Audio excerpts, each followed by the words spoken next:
पंजाब में बाढ़ की स्थिति बनी है वो अब तक के बनी हुई सबसे गंभीर। 2023 में भी बाढ़ का प्रकोप था, लेकिन इतना नहीं था।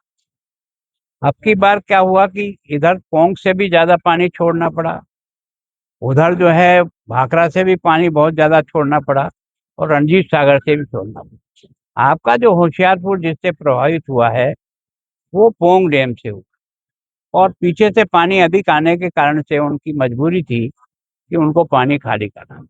लेकिन आजकल सिस्टम में ऐसा है कि हर घंटे में कितना पानी वो छोड़ रहे हैं इसकी लगभग लगभग सबको सूचना भेजते हैं, ताकि लोग थोड़ा चौकन्ना रह करके इस फ्लड के बहाव से किसी तरह से बचाया जा सके। जहाँ आज मैं जिस कैंप में हूँ वहाँ लगभग आज की तारीख में 200-250 लोग हैं।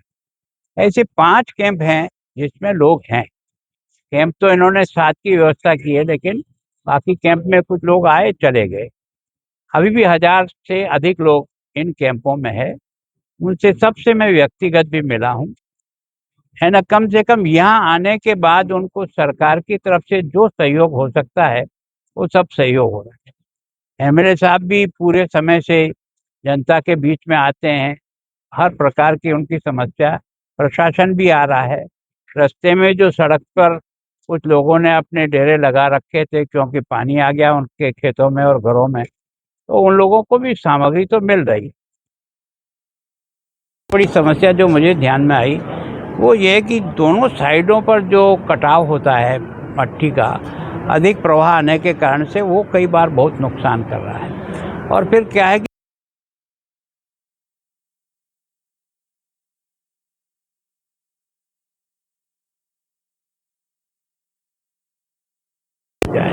तो मैं सोचता हूँ कि अभी एमएलए साहब ने एक प्रस्ताव बताया है कि 7 किलोमीटर एक साइड पर, 3 किलोमीटर एक साइड पर अगर कोई पत्थर की पिचिंग होकर के लग जाए तो पानी को शायद उधर अंदर जाना बंद हो। तो मैं सोचता हूँ उस प्रस्ताव को विचार करेंगे।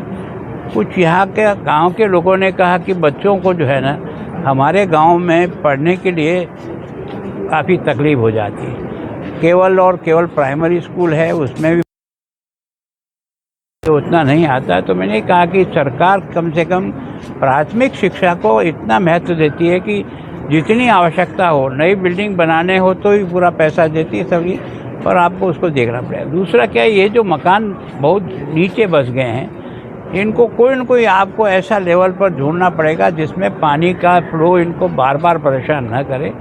और प्रधानमंत्री आवास योजना के तहत ये जो इफेक्टेड लोग हैं, जो कई बार इफेक्ट हुए हैं, योजना के तहत लाभ मिल सकता है। प्रस्ताव बना के भेजें, हम भी ट्राई करेंगे ताकि कम से कम मकानों का ये जो बार बार गिरते हैं और जिसके कारण से हादसा ज़्यादा हुआ, यहाँ जो है ना जितना बाढ़ का एरिया है वो तो 8000 समथिंग बीघा पे पानी का फैला हुआ है, लेकिन डेथ यहाँ बहुत ज़्यादा है। अभी तक जितने मैंने ये छठा जिला में देख रहा हूँ कि या तो इससे ज़्यादा पठानकोट में 9 डेथ हुई है। बाकी अमृतसर में बहुत फैला हुआ, लेकिन डेथ केवल 3 थी। उसमें से भी एक जो है सर्प के काटने के कारण से हुई। तो उन्होंने इसका एक तरह से प्रिकॉशन लेकर के लोगों को जिस प्रकार से निकाला। यहाँ क्या है कि फ्लो अधिक होने के, तेज़ होने के कारण से, बाकी जगह फ्लो इतना तेज़ नहीं होता। यहाँ ढाल की ज़मीन है, पोंग बिल्कुल ऊपर है, और उसके कारण से बहाव जिस गति से आता है उसके कारण से संभावना ज़्यादा रहती है। तो मैं सोचता हूँ इनको ये प्रस्ताव बना के भेजें। हम कोशिश करेंगे स्टेट गवर्नमेंट से भी और केंद्र से भी। अभी सवेरे जो है वो केंद्र के कृषि मंत्री भी आए हैं, शिवराज जी, वो भी शायद अपने इस एरिया में घूम रहे हैं, तो उनका भी है ताकि, और केंद्र की एक टीम भी यहाँ आई हुई है जो 3 दिन से इस सारे के फ्लड को जो है ना एनालिसिस कर रही है, और वो भी अपना रिकमेंडेशन भेजेगी कि किस तरह से है। सामान्यतः क्या है कि जो खेती के नुकसान है उसको तो आपदा राहत के तहत जो लिमिट तय कर रखी उसके हिसाब से सरकार का पैसा आ जाता है, लेकिन जो घर डैमेज होते हैं या जो पशुओं का जो नुकसान होता है उसके बारे में कई बार वो लाभ उनको नहीं मिलता है।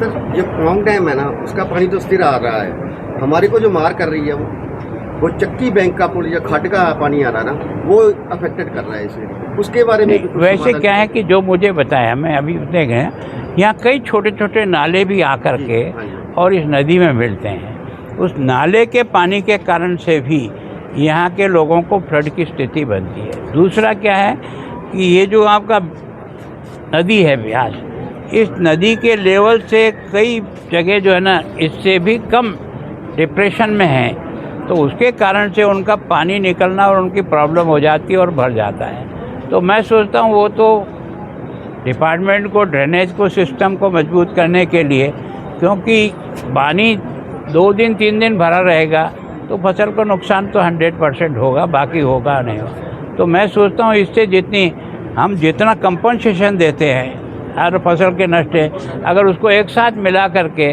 उस समस्या को एग्जाई कर ले तो मैं सोचता हूँ सरकार उसको कम खर्चे में काम निकाल सकती है। सर, पहले तो आपका बहुत बहुत अभिनंदन है, आप यहाँ पहुँचे हो।